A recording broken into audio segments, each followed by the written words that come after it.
Shattering Myths is devoted to those who know that the world's political, religious, media, military, and economic institutions are the problem, not the solution. Our mission is to look behind the headlines, to know who is perpetrating the crimes that over the course of the next 15 years will wreak havoc on our planet. And as a result, in our second hour, we're going to use evidence and reason to explore the Torah, because its covenant provides the only reliable escape. Our phone number, if you'd like to participate in this discussion, it's toll-free. It's 877-300-7645. A frequent listener to the program emailed me just a moment ago to tell me that there's a featured editorial position on the GCN homepage. We broadcast on the Genesis Communication Network. It reads, "It's the law. The American view of government is the biblical view." The paragraph that follows was written by Michael Anthony Perotka. It reads, "At the foundation of every social order is a concept of law and government. For most of history of our country, this foundation was the Bible, the Word of God, including both the Old and New Testaments. Thus, the American view of law and government is founded on the biblical view of law and government. This is explicitly made clear in the Declaration of Independence, which makes reference to the laws of nature and of nature's God and the supreme judge of the world." Wow. It's amazing how conspiracy and Christianity have become bedfellows here at GCN. There is no divinely inspired book called a Bible. Bible's the name of a pagan sun goddess. It's the name of the goddess Biblia. She is a Egyptian goddess. The Word of God does not include an Old Testament or a New Testament. There is no New Testament. And as it relates to the one called Old, it is simply the Torah, the prophets, and the Psalms. Most of the Christian New Testament was scribed by Paul, who was overtly opposed to the God who authored the Torah, and thus cannot be the Word of God because it is universally in opposition to God. Moreover, the Torah is not comprised of laws. Torah means teaching. It means guidance. There is a Torah presentation of economic governance, and there's a Torah presentation of moral governance. The economic governance is presented in the Yobel. Every 50 years, debts are to be forgiven, land is to be redistributed, and all slaves and indentured servants are to be freed. It's a way of allowing all the benefits of free enterprise without the problem of certain families becoming insanely wealthy by passing on the gains of one generation to the next generation who did not themselves earn them. There is no correlation whatsoever between the U.S. Constitution and Yahowah's Torah teaching. Just as there is no law in the Torah, only guidance regarding our interactions with one another, our relationship with God, and, of course, in the presentation of Yobel in the book called Kara, which means to invite and to call out, corrupted to Leviticus, this understanding of God's view of economics. We don't do any of those things in America. There is absolutely no correlation. And to speak of a reference to the laws of nature in caps, Thomas Jefferson was showing his allegiance to the Jacobins, of which he was a member. Now, I happen to be a fan of Thomas Jefferson. I think he's one of the brightest minds in the history of the world, but the fact of the matter is that the laws of nature and nature's God is a reference to what we consider today to be socialist secular humanism, political correctness. It is an outgrowth of the Jacobins, who were an outgrowth of Adam Weishaupt's Order of the Illuminates. Now, I don't want to go into conspiracy theory here. I'm just telling you that that's the basis of that concept. It's a concept that was marshaled also in Hitler's Mein Kampf. And so if the laws of nature and nature's God and such terms are biblical, then so is Hitler's Mein Kampf. It is an essential part of most socialist and communist ideals.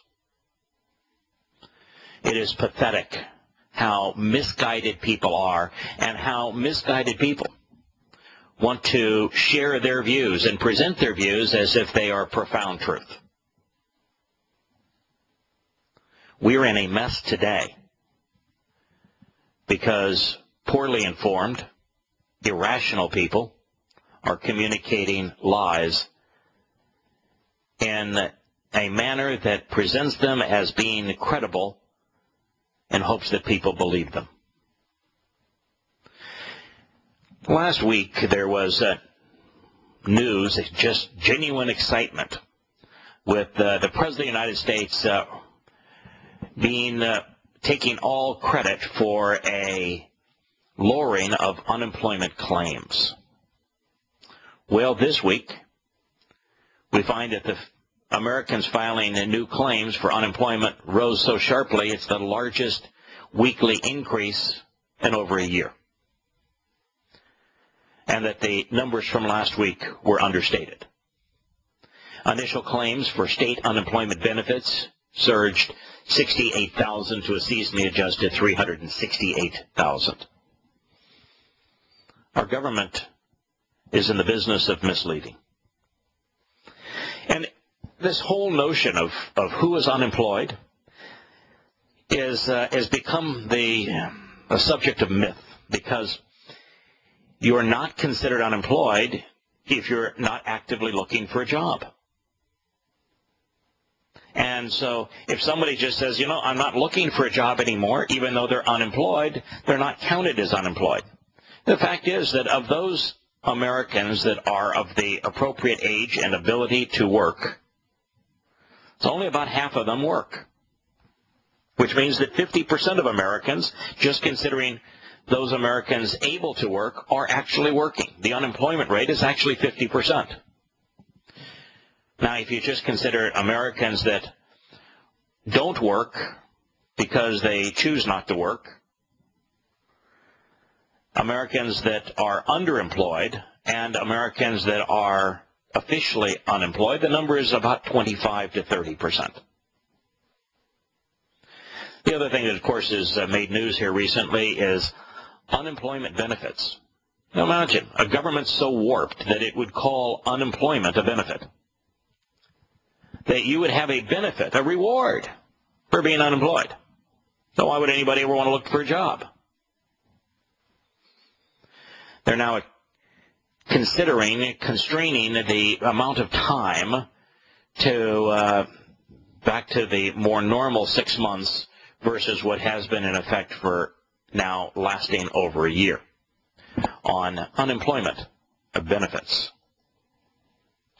There's a report out today from CNN. It speaks of the growing levels of conflict, of terrorism, and of toppling of regimes in the Middle East and in North Africa. Gee, what is the common denominator of the people living in the Middle East and in North Africa? Perhaps they're about 90% Muslim, as well as political violence in East Africa, which is also overwhelmingly Islamic, are driving a rise in political instability, not only in those areas, but worldwide, according to research by the UK risk analysis firm Maplecroft. Okay, so you needed a research firm to tell you that the Islamic world is in conflict, that it is a source of terrorism, and that regimes throughout the Islamic world are being toppled, and that collectively is providing political instability around the world. You know, perhaps I should put up a sign on the internet and say, you know, for $1.50, I will provide a survey for you. Don't need the millions of dollars that were spent by Maplecroft to do this sort of stuff. In fact, I think anyone listening to this program would be fully capable of providing such a survey. What do you think, Larry? Does it take a PhD and a few $1 million worth of research to figure out that Muslims are behaving badly? It ain't rocket science. You know, it's somebody was tied in and got $1 million from the government. I mean, please. Yeah. I mean, it's like building a $640 million website for, Obamacare. It's just what it was. That's before. Yeah, that was what it cost before they broke it. Speaking of, before they tried to fix it. Speaking of waste, did you know that the federal government has spent 4 times that amount over the last 10 years on accounting systems for the Department of Defense? And thus far, the Department of Defense does not have a single functioning accounting system and has never actually presented an audited financial statement to the American people? No, I didn't know exactly that, but I could have guessed something like that. You know? Yeah, it's astonishingly inappropriate what we have done with the Department of Defense. Anyway, this says that since 2010, now you could have picked 2000, you could have picked 1990, you could have picked 1980, you could have back all the way to 1960 if you want to see the rise of Islamic terrorism around the world.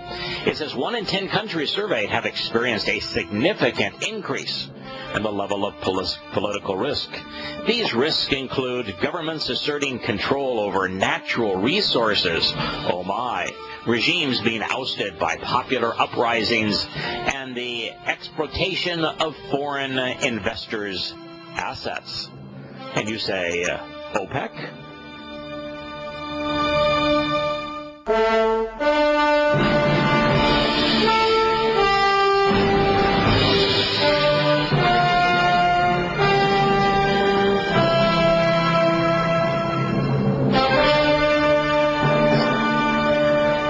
Yes, it's saying that the risks include the expropriation of foreign investors' assets.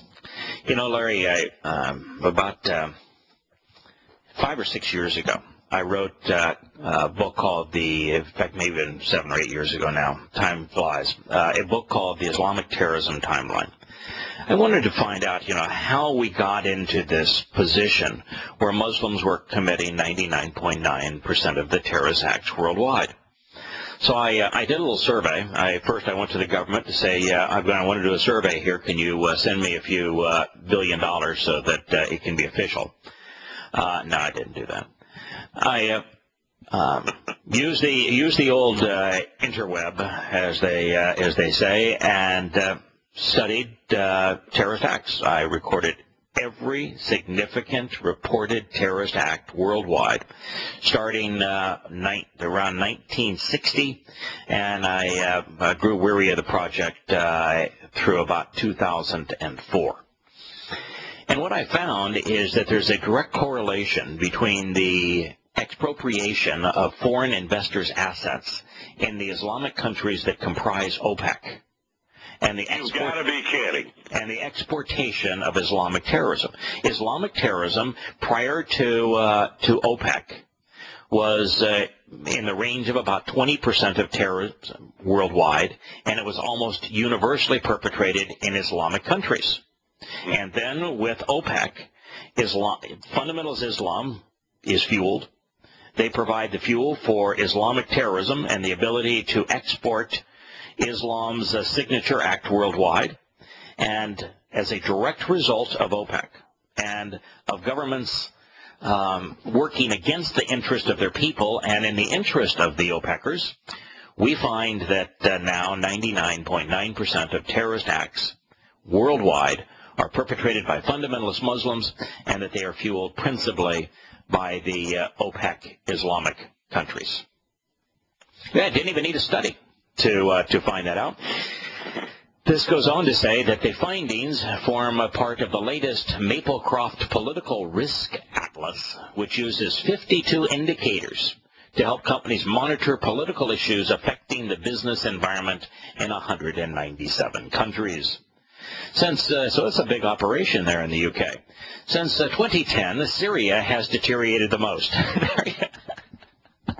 I wonder which one of their 52 indicators they had to use to figure out that Syria is the most unstable place on earth. That, you know, if you're a Christian in Syria, you're as good as dead. If you were a Shia in Syria, you're going to be hunted down and terrorized by Sunnis. And if you're a Sunni, the government is trying to put you out of the jihad business. Well, just in case you were wondering, Syria, which by the way is coming and going, don't they? Yeah, is deteriorated the most. It now ranks the second compared with a 44th place ranking in 2010.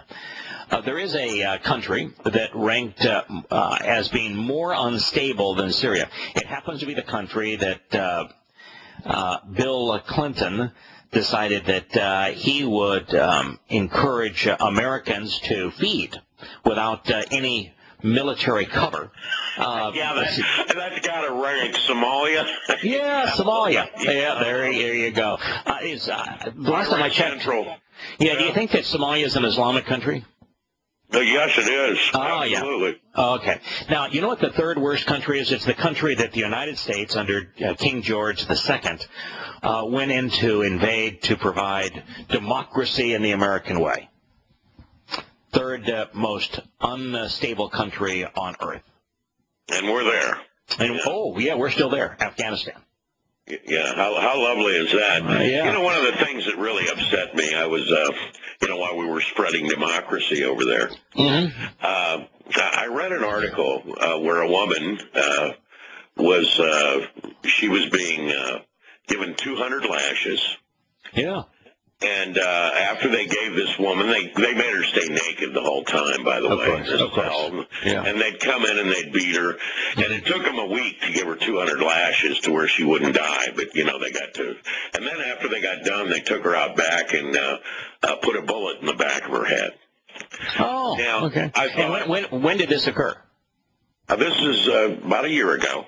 Okay, so this is Afghanistan under United States influence. Okay. Yeah, under the spreading of democracy. Yeah, we sure did fix that country, didn't we?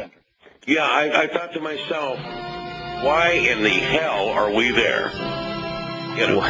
To make a bad situation worse, to spill blood, to give legitimacy to the American military, to justify the tyrannical state that we have built here, to support the myth of the war against terrorism, to bankrupt the country. Pick your poison. We'll be back in a moment.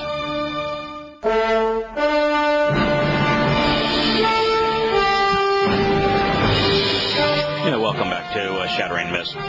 We're considering this report by Maplecroft, which is a think tank out of and research institute in the UK. Yesterday I made the statement that a scholar is someone who knows many things and understands nothing. Larry, see if you can apply that to the next two sentences in this report from CNN. I'll give it my best shot. Okay. Egypt has been downgraded to extreme risk for the first time as a result of violence following the ousting of former President Mohamed Morsi and an increase in terrorist attacks in the Sinai Peninsula, the report said. Maplecroft warned that Syria, Egypt, and Libya are now so bad that they will be mired in exceptionally high levels of dynamic political risk for years to come, end quote. What are they missing there? Well, I think they're missing the fact that these are fundamental Islamic countries. You know, when you pass a law that it's okay to go have sex with your dead wife for up to 6 hours or something to that effect, you know you're in the wrong place. And wow. Yeah. You know, you might consider coming out of retirement and selling your services here. Yeah, I think so. And here's this report, and it correctly identifies Egypt, Syria, and Libya as being really bad, and that they're going to be mired in exceptionally high levels of, well, political risk for years to come. The risk in those countries isn't political, it's religious.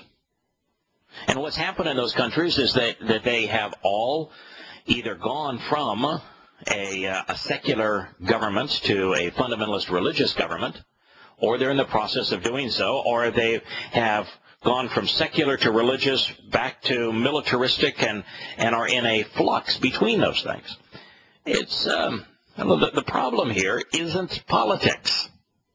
There's one common denominator between these countries. Yeah, when you mix religion and politics, you have a desperate situation. I mean, and that's that. But while the mix of religion and politics is a real problem, the root of the problem here is the religion that sees itself as a political entity. But the core problem in these countries is all Islam. In fact, it goes on to say, the report said there's a higher chance for social unrest to exacerbate political instability in Bangladesh, the Stans, particularly Caucasus, and Saudi Arabia. Geez, common denominator there too, isn't there? You know, so far we Afghanistan, Saudi Arabia, Pakistan, Bangladesh. They didn't mention, of course, Pakistan, which is in the midst of a civil war. Syria, Egypt, Libya. Gee, I'm seeing a trend. You know, in this paranoid culture of political correctness, it's pretty hard for people to stand up and just say, look, Islam is death.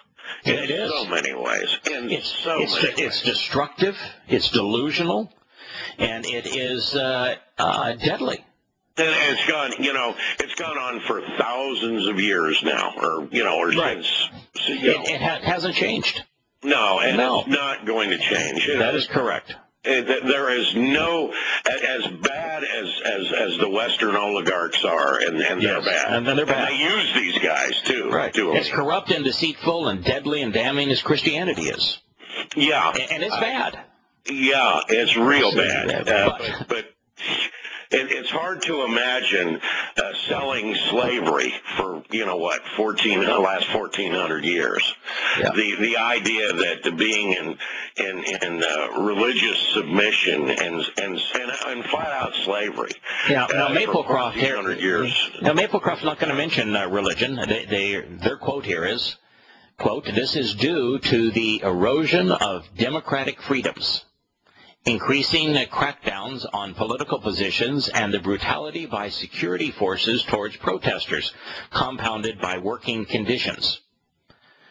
No, it's due to Islam. That is stupid. Yeah, that is stupid. Right. Yeah, Islam means submission. So there are no freedoms in an Islamic country. So Islam is the root cause of an erosion of freedoms. Islam is the root cause of crackdowns on political positions because Islam will not tolerate a rival. It tends towards dictatorships.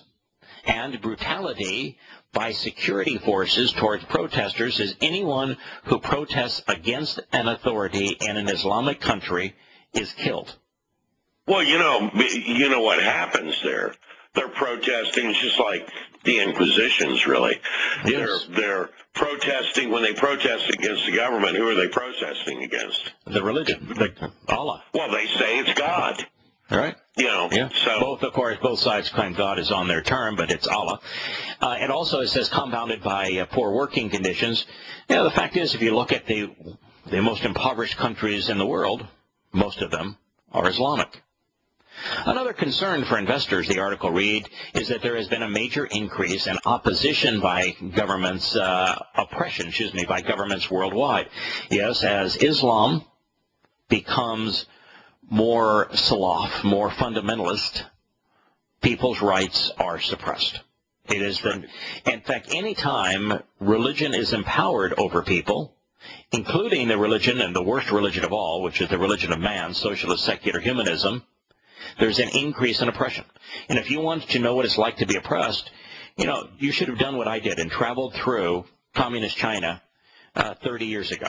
You should have traveled through communist Russia and the Eastern Bloc countries 30 years ago and seen with your own eyes what the religion of man, socialist secular humanism, does to oppress people. And then if you want to really have an eyeball full of oppression in today's world, if you can get into North Korea, I guess you could join the tattooed one of basketball fame and go in with him. But if you're not going to go to North Korea, then go to most any Islamic country. And you'll know what oppression is all about. Oh, yeah, absolutely.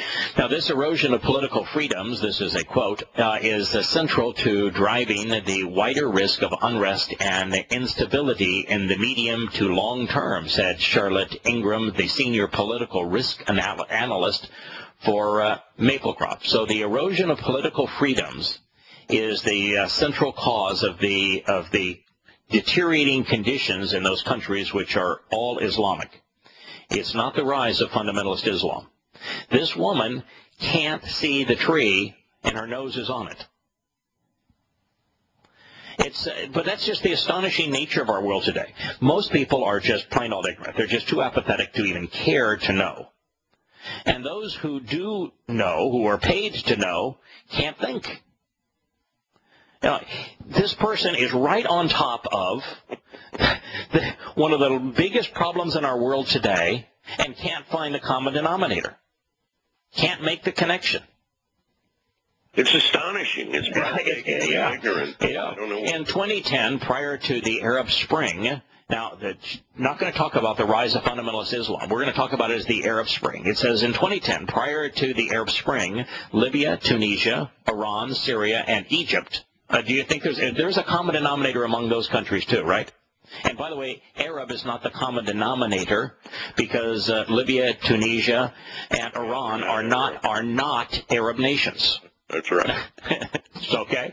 So, the Arab Spring doesn't apply. Iran happens to be Persian, and Libya and Tunisia are Northern African, as is Egypt. It's not Arab. Anyway. In 2010, prior to the Arab Spring, Libya, Tunisia, Iran, Syria, and Egypt were among the countries with the biggest divide between political freedoms and social gains.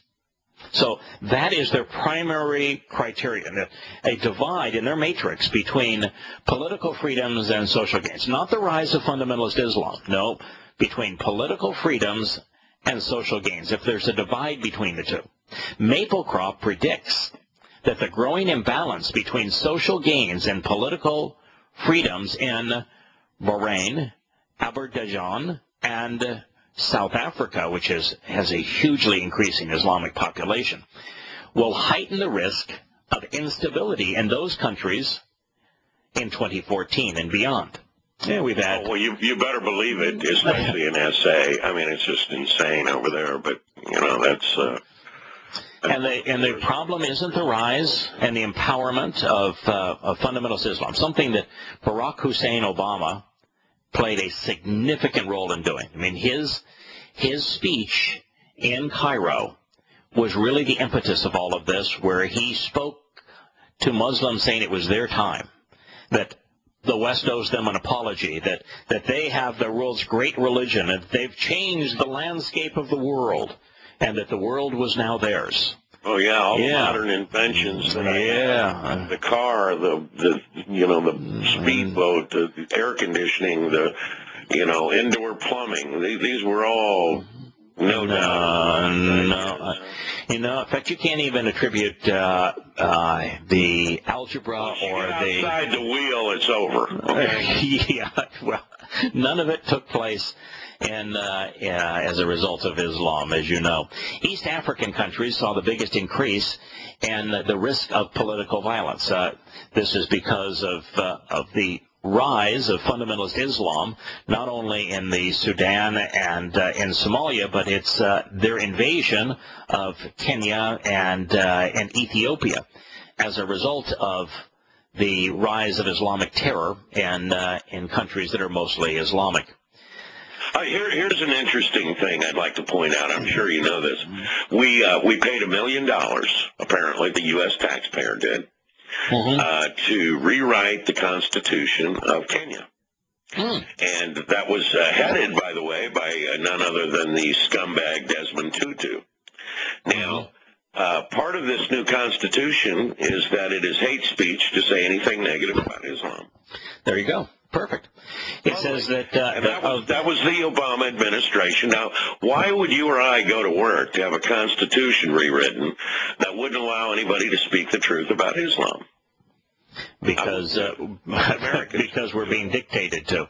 So Somalia, the Sudan, are in the extreme risk category, which are purely Islamic, while Kenya and Ethiopia are in high risk because they're being invaded by Islamic terrorists from the Sudan and Somalia.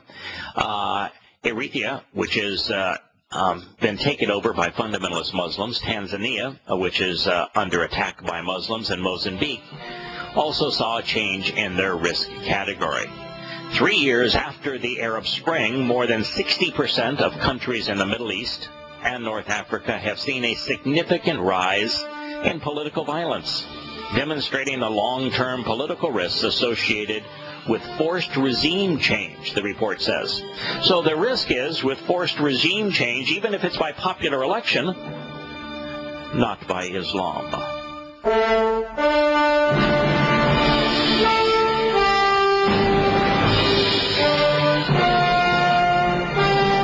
Shattering Myths. We are in a horrible situation in Afghanistan. We hinted at it previously. George Bush, based on a series of lies, invaded Afghanistan about 12 years ago. And as a result, we have spilled blood and coin, making a very bad situation much worse. And now it appears that the only reason that the United States can't continue to play in Afghanistan, continue to have tens of thousands of U.S. troops there, continuing to aggravate the Islamic world, is because Salman Karzai no longer wants to play along. He was quoted as saying, "My trust with America is not good. I do not trust them, and they do not trust me." During the past, no, I mean, I'm going to tell you, Karzai is probably the single most corrupt leader worldwide.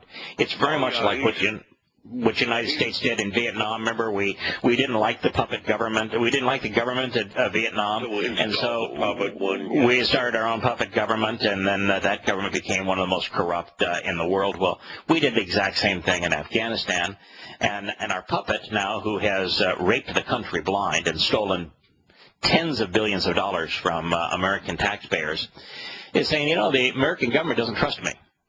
But you know what Salman Karzai's job was prior to him being bequeathed the title of president over that country?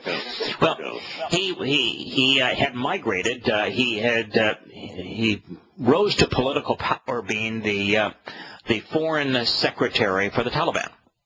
And after serving as the foreign secretary for the Taliban, something that was important because that's the reason he was hired by Texas oil companies to negotiate a treaty with the Taliban so that Western oil companies could build a pipeline through Western Afghanistan, thereby bringing the Caspian Sea oil and gas reserves down to a free water port, which would also have them go through Pakistan, which intended to tax them.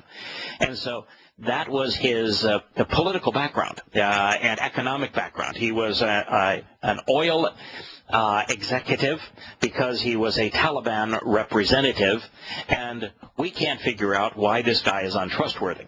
Now, mind you, what he's currently doing is in America's interest. He's saying, I'm not going to sign an agreement with America to continue American troops. He knows that if he does so, for him it's he's signing his own death certificate. Because the Taliban will have him killed if he signs it, and if he doesn't sign it, the Taliban will probably incorporate him back into their fold. But, you know, it's amazing. We had one of the most evil people on earth, Putin, who's making a whole lot of sense these days, unfortunately, or fortunately, I don't know which way you want to look at it. Putin saved us from engaging in World War III by bombing Syria, with its allies being China and Russia. And now Salman Karzai is the person standing up so that America can't keep its troops in Afghanistan. Amazing, isn't it? Yep. Now, speaking of Afghanistan, after they brought in all of the Islamic warlords throughout Afghanistan, and they have this meeting that's called the Loya Hurja, a delegation of Afghan it's funny. The delegation of the I can't even read this without cracking up. The delegation of the Afghan High Peace Council. The High Peace Council. The High Peace Council of Afghanistan will reportedly visit Pakistan to renew a push to end the decades-long conflict. Why would they be going to Pakistan? It says they're going there to visit Baradar. Baradar is a supreme leader of the Taliban. He's the number 2 leader of the Taliban. Now, the supreme leader of the Taliban is Mullah Muhammad Omar, who is the one-eyed cleric that has gone into hiding. Well, Baradar has not gone into hiding, and he is the top deputy to Mullah Muhammad Omar, and so the High Peace Council is going to visit with him to get holy water, of course, on a peace deal. He was freed, this Baradar, from a jail in Pakistan in September at the request of the Afghan government to help facilitate the peace process. Of course, he has denounced the peace process and has denounced U.S. troops remaining in Afghanistan.